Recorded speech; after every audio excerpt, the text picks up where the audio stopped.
In today's episode, you'll learn about the challenges DEI practitioners face in today's business climate and potential solutions. We also explore how diversity, equity, inclusion programs must evolve to be a sustainable and key solution for businesses. Let's make a social impact. Hi everyone, I'm Carl. Welcome to the Social Impact Show, a channel where you get the latest strategies and tips to help you scale and grow your CSR and goodness programs. So my guest today, her name is Amena Chaudhry. She is a DEI strategist, consultant, and coach. So Amena, we're here to talk about diversity, equity, inclusion in the workplace.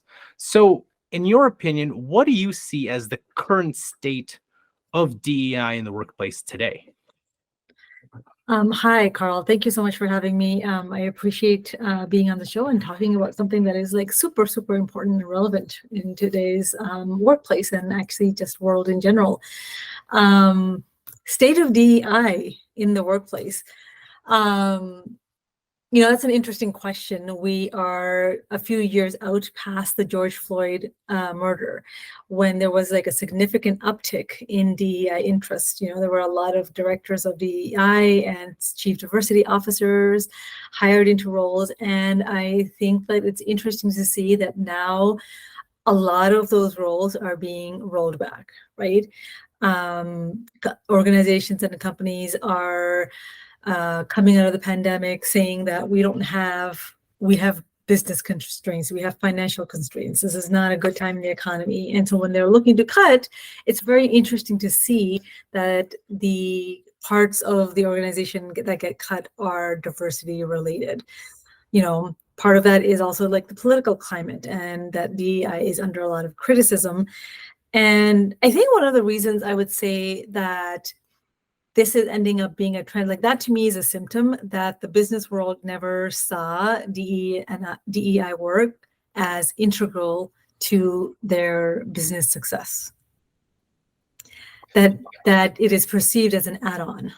What's interesting is when I think it was like right after the murder of George Floyd and kind of ramping up towards everything related to Black Lives Matter and, people marching, it was interesting that a lot of companies started, heavily emphasizing or creating DEI programs. Now, I had another guest on, Jerome Tennille, and he mentioned that even though all these, there was a lot of movement in businesses for that, there might not have been actually a long-term strategy to keep these programs in place, but also ignoring the long-term maybe change management that was required to ensure that these aren't just flash-in-the-pan programs, that they integrate and connect with the business objectives. It isn't just like, oh, it's we got to have this because this is what's current now, but rather, hey, we need this.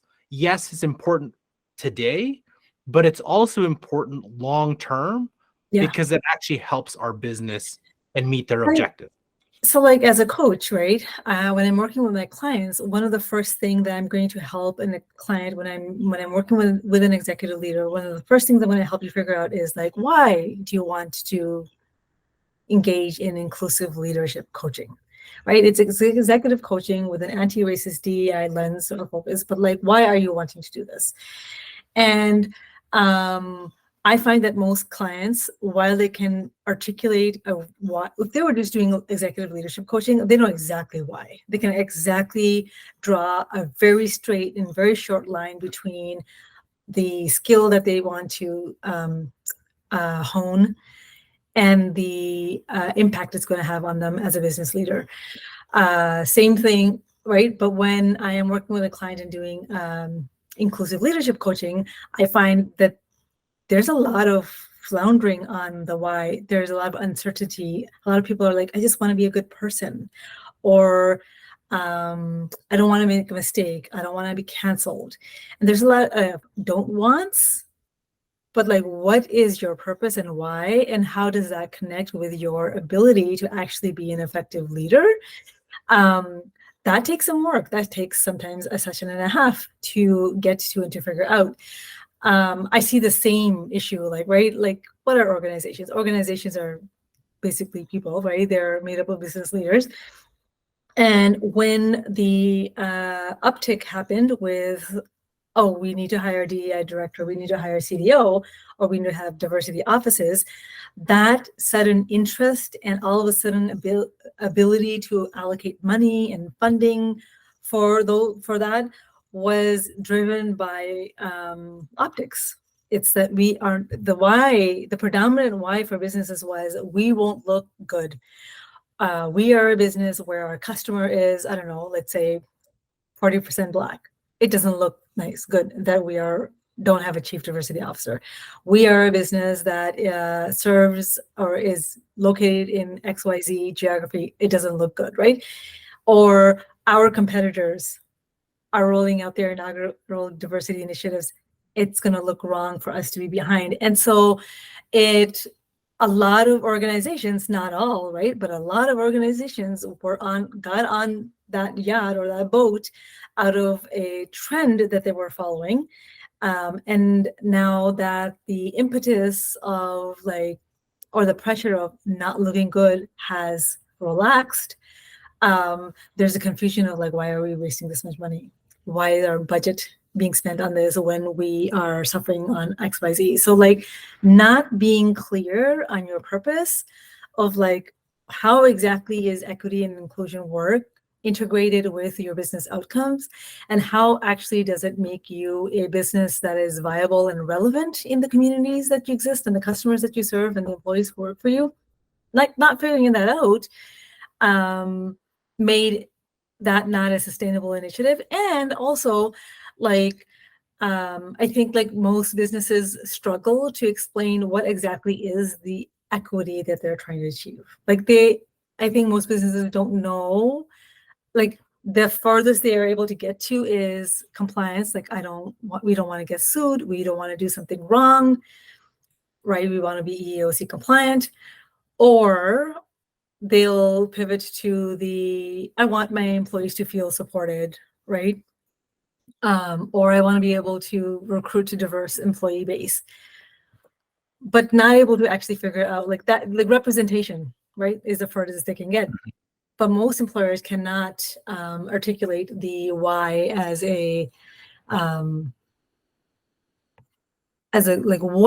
how is equity relevant in your space? And I think that was a major gap, and that is why we're seeing a ton of these positions being rolled back and not being sustained in the workplace. So I think that leads kind of to my next question, and it's more about what you were mentioning is all the issues that we're now seeing with DEI in the workplace from a program's perspective. So how about those practitioners right now, or those program leaders in those companies? What are some of today's challenges, maybe, issues for those, DEI practitioners, those businesses that have these programs? What are some of the things that they're facing today? So DEI practitioners, I think so in businesses, when I am working with DEI directors, one of the biggest challenges I think that they're facing is that because there are boots on the ground, they see the equity issues. And it is really incredibly difficult for these business leaders or these practitioners to communicate or articulate or get buy-in from leadership in terms of funding equity related initiatives. Because the gap actually is leadership capacity, right? DEI work at its core is social change work. It is cultural change work. And you're going to get culture change and social change in your organization to the extent that you understand what that work is, and to the extent that you have the capacity to lead and lead that work, right? And leadership typically has most leaders, so leadership, C-suite leadership in the US is predominantly white. It's predominantly cishet white. And you get to those roles and those positions by knowing how to navigate systems of oppression, right? You get to those positions by knowing how to not change the system, but how to flow along with the system. And so executive leaders have internalized a lot of ways of being and their leaders and ways of leading that produce inequity and that produce exclusion. So you have DEI practitioners with boots on the ground. They're actually seeing what is needing to be done, trying to communicate a problem to a group of people who actually are not experiencing that and don't have the lens to actually be recognized and be aware of that, right? And so they show up to the fridge and open the fridge and they don't understand and can't see the bananas because they don't know what a banana is. Right? There can be tons of bananas in the fridge, but they're not going to see it because they don't know what they're looking for. And so like there is this capacity difference gap. And I see that practitioners challenged with like being able to get the organization to fund actual equity and inclusive initiatives. I think the other challenge I'm going to say is that DEI work relies heavily on your context. So it's not going to, like, the work that Blue Cross Blue Shield of Arizona is going to do is going to look very different from a nonprofit up in New York City. It is going to look incredibly different than a higher education institution in British Columbia. Your context makes a huge difference. And so as a leader, you learn to lean on best practices. And I think this is the other challenge, is that there's become this unspoken agreement that there are particular best practices on how to do DEI. And so like the desire is that, or I think leadership and businesses want to do DEI work that feels familiar. And so they lean on what they think are best practices. Forming ERG groups is considered a best practice, right? I'm not saying it's wrong, but when you see that to be the extent and be everything when it comes to DEI, that doesn't contribute to culture change at all. Actually, that actually exacerbates some of the inequities in an organization, right? And so I think that that's another challenge that DEI practitioners or as a consultant, like I get butt up against. Like they want to know, where is my checklist of the things that we already recognize? And I don't know what they're thinking. I think they're thinking I'm going to show them a different order to do things in, or that magically I'm going to show them how to do ERGing differently, or there's some secret to how to do it in a way that it's going to succeed, and not recognizing that like any other business function, you actually have to first diagnose and collect data to figure out. So that's another thing, right? Collecting data is now, the nonverbal agreement that's a best practice. And so employers have learned, oh, I need to collect data, and they'll collect data, and then that's it. They don't do anything with the data, right? But data is only as good as the lens that you have on to be able to interpret, right? What stories can come out of data is going to depend on whether I'm looking at that data or like the CEO is looking at the data. And so not understanding that you have to actually field out and scope out your context, and you have to name, and this is probably the most difficult conversation sometimes I'll have with clients, but once they can hear it and they get it, I think this is the most transformational understanding that employers gain. And that is that you need to look at the data. Why are you doing DEI work? You're doing it because you want to create equity and inclusion. I want to drop the D word for a moment. I want to let go of diversity for just a minute. And why you would have an interest in creating equity and inclusion is because implicit in that statement is that there is currently inequity and exclusion taking place. Like the systems that you have right now in your particular context are producing inequity and exclusion by design with nobody intending it, right? Our systems are well-oiled machines. And so data needs to be used to actually surface that first. What are the current inequities and exclusions that are systematically produced by design? And then figuring out which ones do you want to pick on to work. Which ones do you want to impact first? Which ones are going to give you the biggest rate of return, right, on your investment? Which are the maybe easiest ones to tackle and therefore can be the bigger wins. And so, like, that's the purpose of data, one. And two, not to skip that step, right? Not to go straight to, I want to increase diverse representation in my employee base. So which ERG groups do I need to set up, right? Yeah. But rather gather data and figure out what is preventing you from recruiting a diverse employee base at the moment. Like, figure out which obstacles are, and they're unique from organization to organization. I've seen in the same geography, organizations have been very different challenges, and then solving for those. So I think that is another really big challenge that employers or organizations face, and DEI practitioners sometimes face, and in particular because that work, this piece of the work, costs money. It's time consuming. It's resource intensive. So you mentioned data. You mentioned a couple other things. Like, so let's shift to, like, what are, in your opinion, what are some ways that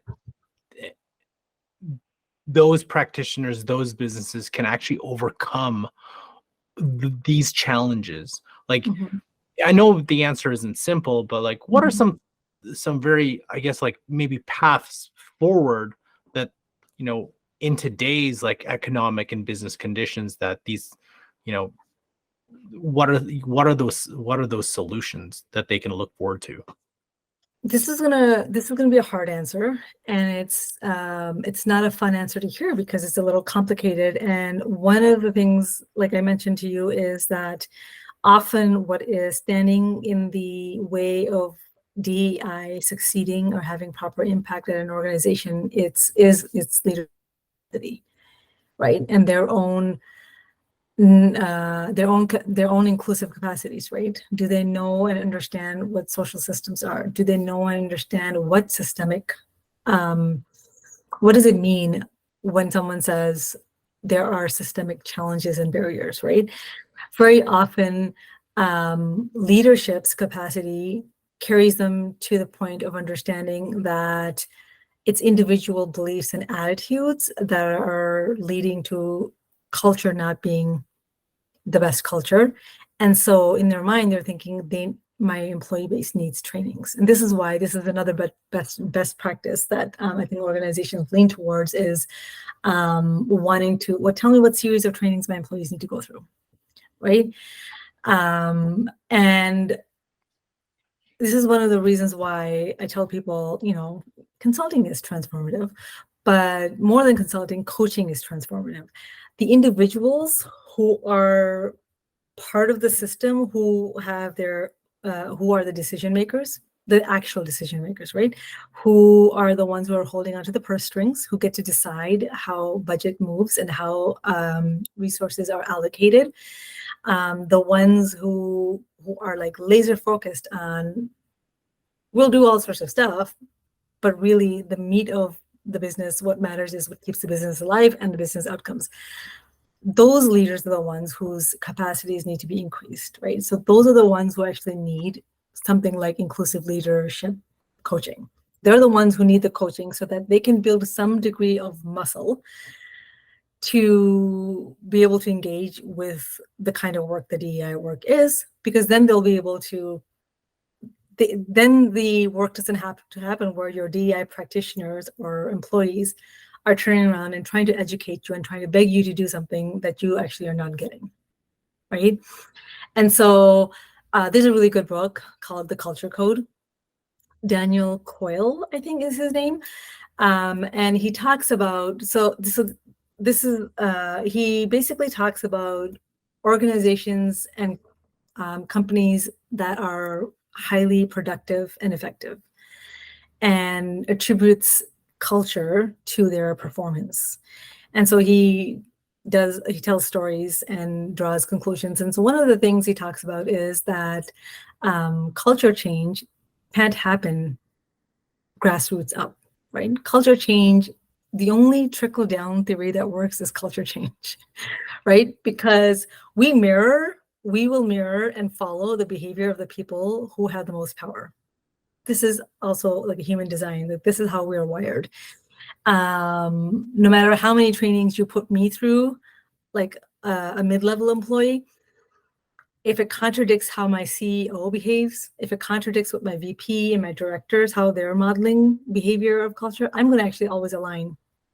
In fact, the trainings have an opposite effect. This is why you'll hear very often is that trainings often do more damage and harm when it comes to microaggressions and other cultural issues for BIPOCs in the workplace, because that training content gets interpreted in a way to just defend and do and to maintain status quo. I'm always going to align with the person who holds my paycheck, right?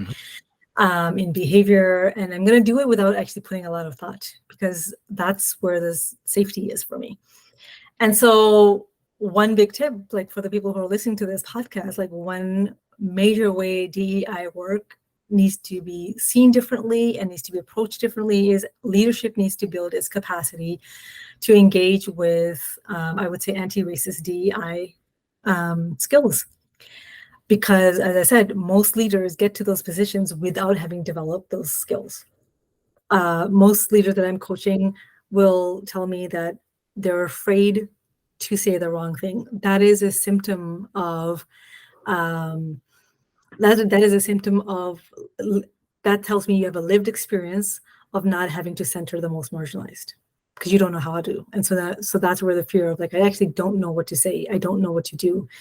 And so what I'm going to do is I'm going to be silent, or I'm going to take neutral positions, or I'm not going to rock the boat too much, or I'm going to look for to do initiatives that will make things look good. So that's why DEI is criticized for being performative, because those tend to be the safe, even though they're not safe because they get criticized, but they tend to be, you don't get canceled for them, let's say, right? Yep. And so leadership to understand, like, you need to build your capacity. If you want to run a business and to be able to say, I want my business to be equitable and inclusive, and I want it to be systemic change, I don't want it to be just performative work. That means that you have to have the emotional resilience and some base skills to be able to bring in a code inspector.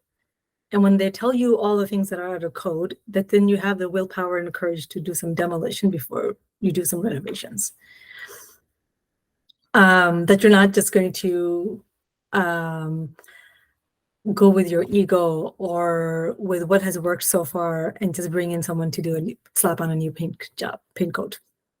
Because that's what people did post George Floyd.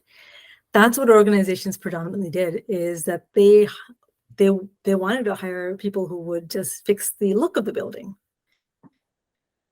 And it's interesting in terms of, like, I see parallels into ESG, right? So, there was a huge emphasis on that too. And then companies were essentially greenwashing their businesses to ensure that, to show that they're doing it, but they actually, what are some of the, like, I guess for them, it would be, hey, we're doing this as more of a reputation management rather than, hey, what are some of the actual positive outcomes that we could do to society, to people, to within our organization, to empower, let's say, our employees, empower, our stakeholders and who we're actually working with. That's like such a vast question you just asked, Carl, but it is such an important question. FYI, another DEI fail. Organizations will just launch into hiring these roles and want to do all this work with absolutely zero intention or attention focused on, like, how are you going to measure that you were successful or not, right? I mean, logically, if you can accept that the reason why you're stepping into DEI work is because the current systems are producing inequity and are producing exclusion by design, logical conclusion is you understand that the design has to change. So it's not just individual attitudes and behaviors and beliefs, right? that the policies and procedures and norms are going to need to change. So if design is going to need to change, you know that the people who are currently benefiting from the current design, you're going to have backlash. And so people getting upset or conflict showing up. So the other thing that's going to happen is if you actually genuinely step into this work, people who are marginalized for the most part, who are very careful with how they show up and what they say in those spaces, they're going to start speaking up and telling you. If they see that you have genuine desire to change, they're going to start telling you what's wrong. They're going to start speaking out and telling you what changes need to happen, right? That is going to that's going to stir some conflict. Because the reason why your inequitable systems currently are just smoothly running is like, for the most part, people are okay with it. The majority of our people are okay with it. And so you're going to get some backlash. Let me tell you, when I ask employers like metrics, like how are you going to measure, the one metric that shows up over and over again that is really interesting is that people are going to be happy, that there's going to be no conflict, that people won't be upset, is the metric that shows up. So you can imagine that then when people aren't happy, when an business has spent $100,000 in DEI initiatives and climate surveys are still showing dissatisfaction, you can imagine that feels pretty deflating of like, why am I spending so much money when that outcome isn't changing, right? And so that's like a really wrong metric actually to select to measure success. And that's another symptom that, the effort isn't being put in identifying what outcomes are you going after to change, how are you actually going to measure, right? And so before you do the work, you're not making the intentional decision of like, what metrics are you going to use to measure success so that you're not sidetracked when things happen. In fact, discontent and dissent should be a metric that shows you're actually starting on the right track. Like that can't be long-term, ongoing, never changing, but initially that should be a good sign that people are feeling psychological safety to speak up and disagree.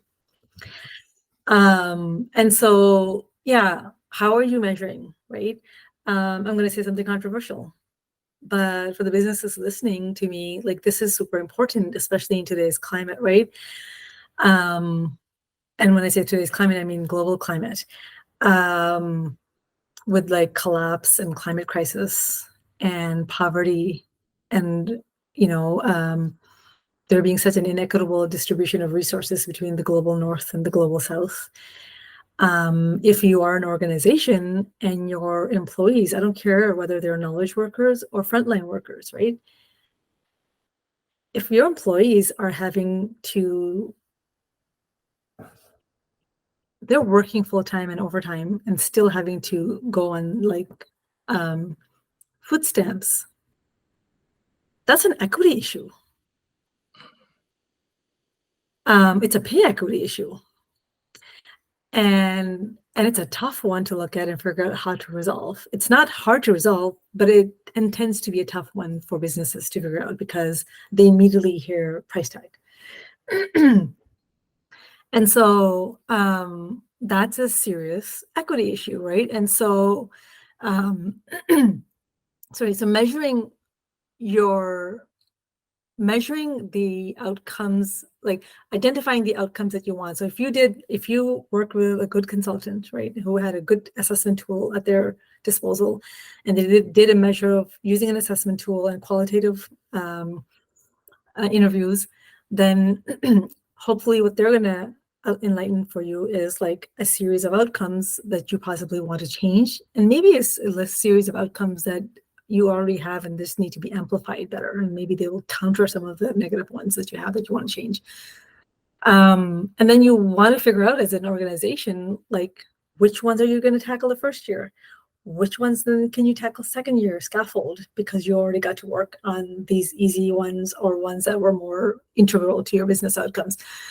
And you got to figure out like, what are your metrics going to be? How often are you going to assess your success? How often are you going to pivot if you're not successful? And then long-term livelihood, right? Like long-term poverty is a massive social system in the US. People should not be working 2 to 3 jobs and still living in poverty, right? Like that needs to be a business outcome. If we want to talk about equity, and that tends to be a hard one for business to do, surprisingly a hard one in the richest, most powerful country of the world. Yeah, there's so many different, like, it sometimes seems really simple and straightforward, but there's a lot of factors, connected to, from just the pay inequity as well. Mhm. And so, like, then that gets me thinking, and maybe to shift to this, is how can, I guess, DE&I in the workplace, how should that evolve in today's business and economic climate? Hmm. That's what it should do. It should evolve, right? The work should be emergent.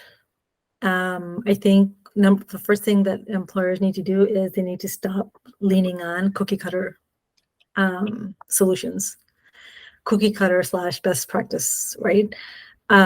Stop looking for what feels comfortable, what feels familiar. I think number one, understanding that if you don't build your leadership's capacity to engage with this work, with emotional resilience, with a very good insight into systemic inequity, into a very good insight into like what are the social systems running your geography, your country, right? I'm in the US, I was born in Canada, so I feel like these are two of my geographies. Like what are the systems of repression that the entire society is steeped in, that no business is exempt from? Right? I think that business leaders need to develop a power literacy. Racial literacy is so super important. This country, its founding was built on systems that were insanely inequitable and exclusionary, right? I mean, we're talking about wealth that was accumulated through stolen land and stolen labor. Those systems are present to this day, and still in operation, right? And so if you are wanting to step into DEI work and you can't have a conversation about race and racism, or you can't engage with indigenous conversations of land, like things like land back movement. I'm not saying you need to have a solution, but like if you don't have the emotional fortitude to engage in those conversations and be able to recognize how aspects of those systems show up in your business, you're not going to succeed. You're never going to succeed at a DEI initiative, right? Your climate surveys are always going to tell you that your marginalized folks don't feel like they belong. You're never going to retain your diverse talent. You're not. They're not going to feel like they belong in your spaces.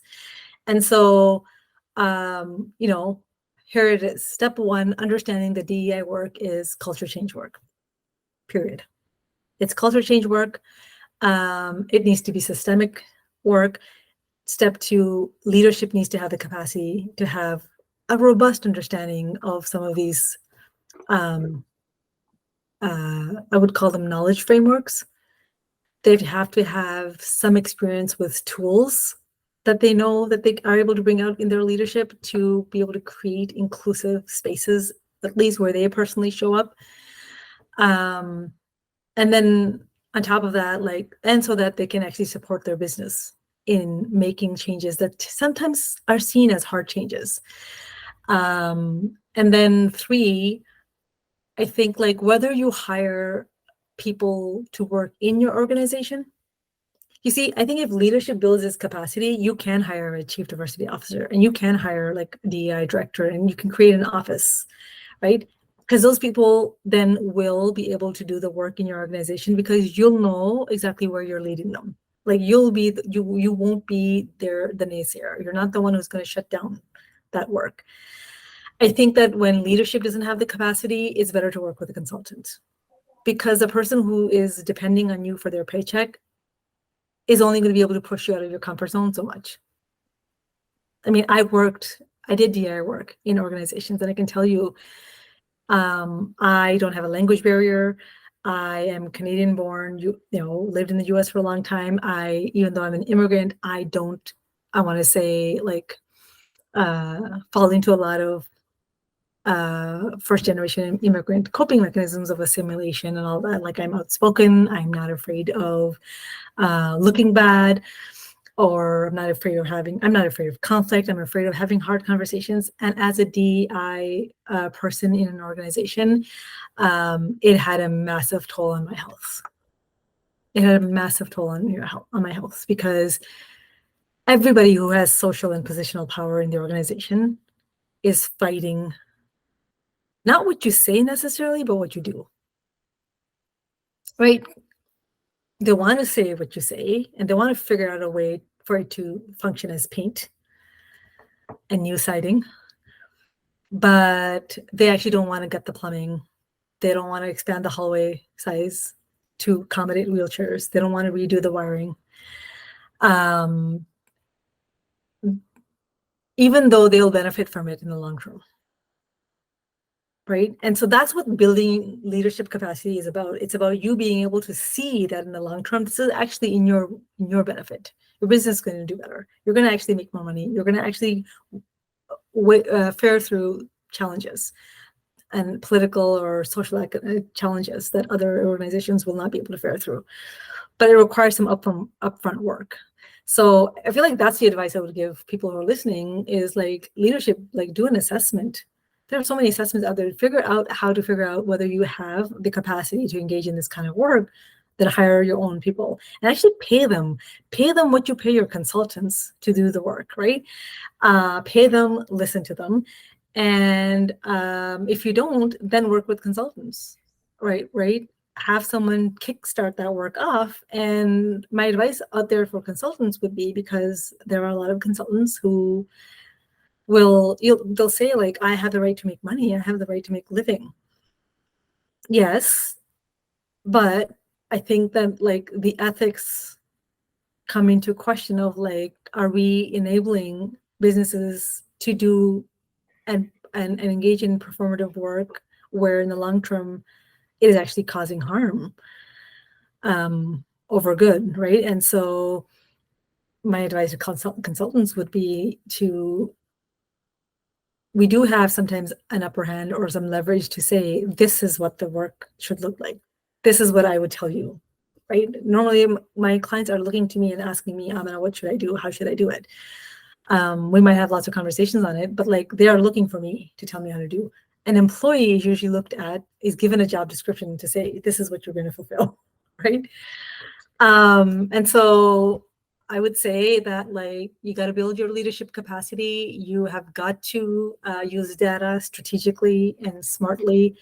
And you have to start with identifying and diagnosing what is not working. And when I say what is not working, I mean, how is inequity auto-produced currently? So that actually connects a lot of the dots for me and what potential solutions and how DEI should be evolving, which is interesting because you mentioned leadership, you mentioned being able to pay people correctly.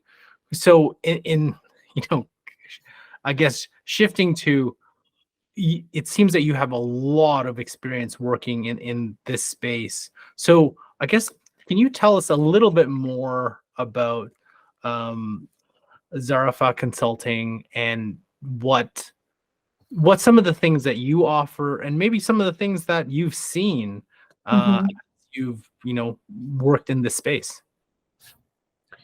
Yeah, so Zarafa Consulting is my business that I launched in 2018 and properly actually operationalized, I want to say last year. When I first launched it, I never saw someone running a business, so I really honestly didn't know what I was doing. I was still a full-time employee. It's funny that you say that. It sounds like I have a lot of experience. I think the bulk of my experience, honestly, Carl, comes from the fact that I have been chasing belonging all my life. Right? I was born at a time in Toronto, Canada, when immigration to Canada was new from the South, from South Asia, right? From India, Pakistan, Bangladesh, from those countries. And I would say that I was raised as a Muslim. I was visibly Muslim, so I wore a hijab for the bulk of my life.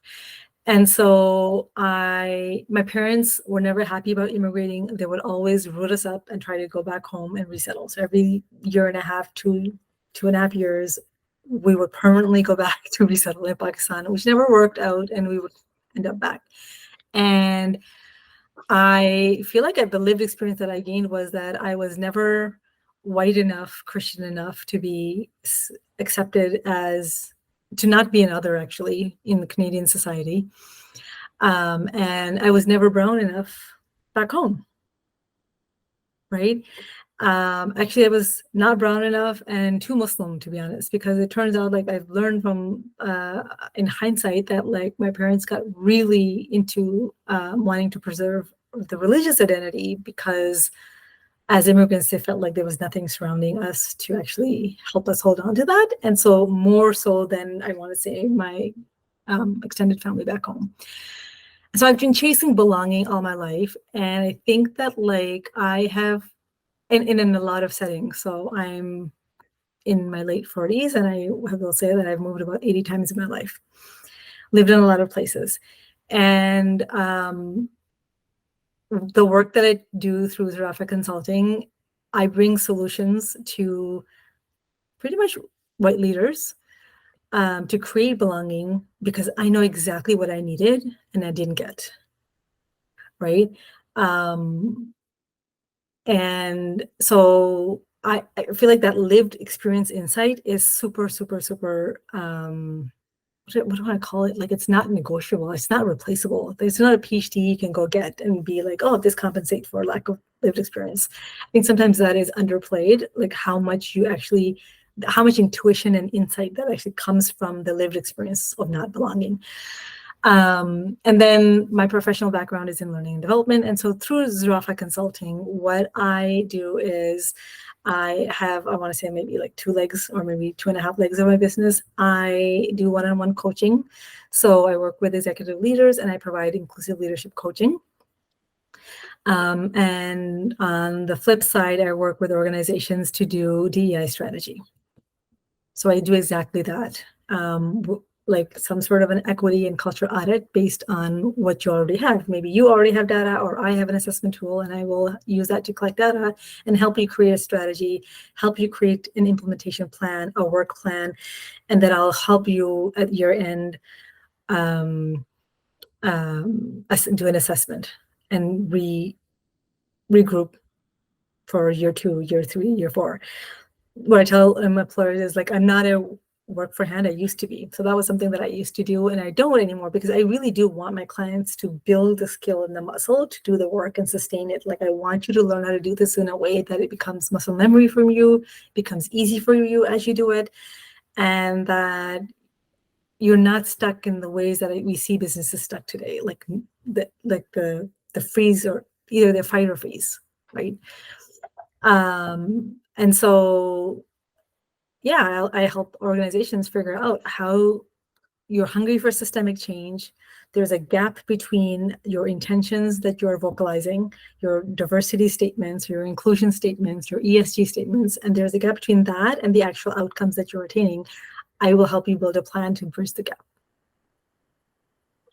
What's really awesome is you being able to bring your personal, I guess, what your perspective and your challenges are in terms of belonging into the work that you're doing, and being able to show it isn't just doing, it's hey, there's a perspective that I have that other people will have in the organization that you may not have ever experienced, that worth having that I guess that other perspective that some people may just not have, right? And you can sometimes get those perspectives from books, but there's this third step of then what do you do with it, right? And so I spent about 10 years of my career coaching on the side. So I did a lot of coaching. I would coach BIPOC employees, queer and trans employees. And as I would do this coaching of like, basically it was leadership mindset coaching, basically helping mid-level employees figure out how to advance their careers without taking on the healing of their organizations, because I think that BIPOCs fall into that a lot, because organizations tap us for that, right? They tap our care and our desire for that place to have more belonging. That's one of the things behind ERGs, is using that skill of ours to try to create as much pockets of belonging as possible in the organization. And so like on one side I would be coaching, and then I'd be like, I'm teaching you, Lisa, dear Lisa, 4 like 2 frameworks, 4 tools, 7 strategies on how to figure out how to walk around these obstacles at work, when if your employer could just do 2 things, if they could just do 2 things, implement 1 policy, you wouldn't have any of these obstacles, right? And so I feel like I have this other insight of having lots of coaching experience and realizing you need to turn, like the employer actually needs to change something about the environment. When a plant doesn't, I'm an avid gardener, by the way, so when my garlic won't take or has a failed season, I don't stand there wondering what the heck was wrong with the clove, right? I mean, there's like maybe 1% of my effort goes into wondering if the seed was defective, and there's a very easy way to check about it. But for the most part, I'm trying to figure out like what nutrient was missing in the environment. I'm looking at your environment. Was there not enough sun? Was there not enough water? Did you not get enough blood meal at the beginning? Or did you suffocate during the winter? And so it's the environment that we look at. And like, I'll give you an example. So I was coaching a Black employee, Black female employee working in a healthcare facility. And she also happens to be an immigrant, has an accent, right? Outside of that, perfect understanding of English, has gone through schooling to be able to hold that job, right? Knows what she's doing, very competent. And one of the reasons she came to me for coaching was that, like, I don't know what's wrong with me, but I can't seem to advance in my work, and I constantly feel like I'm making a lot of mistakes, and I want to really get good at like working and also advocating for the times I don't feel like I did anything wrong. And one of the things we discovered over and over again was that like she didn't actually have a deficit; it was the environment. So a patient says, refuses service, refuses her because he or she does not want a Black person touching them. Right? And then her having to, on the spot, quickly ask and beg a fellow colleague to switch patients, which she says that then I caused problems with the schedule. And she's like, there is a really nice colleague of mine who switches with me, but other colleagues then tell the supervisor, right?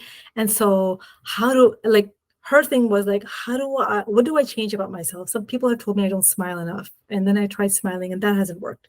What do I do so that I don't upset patients? And so my thing to her was like, there's nothing, you're Black, right?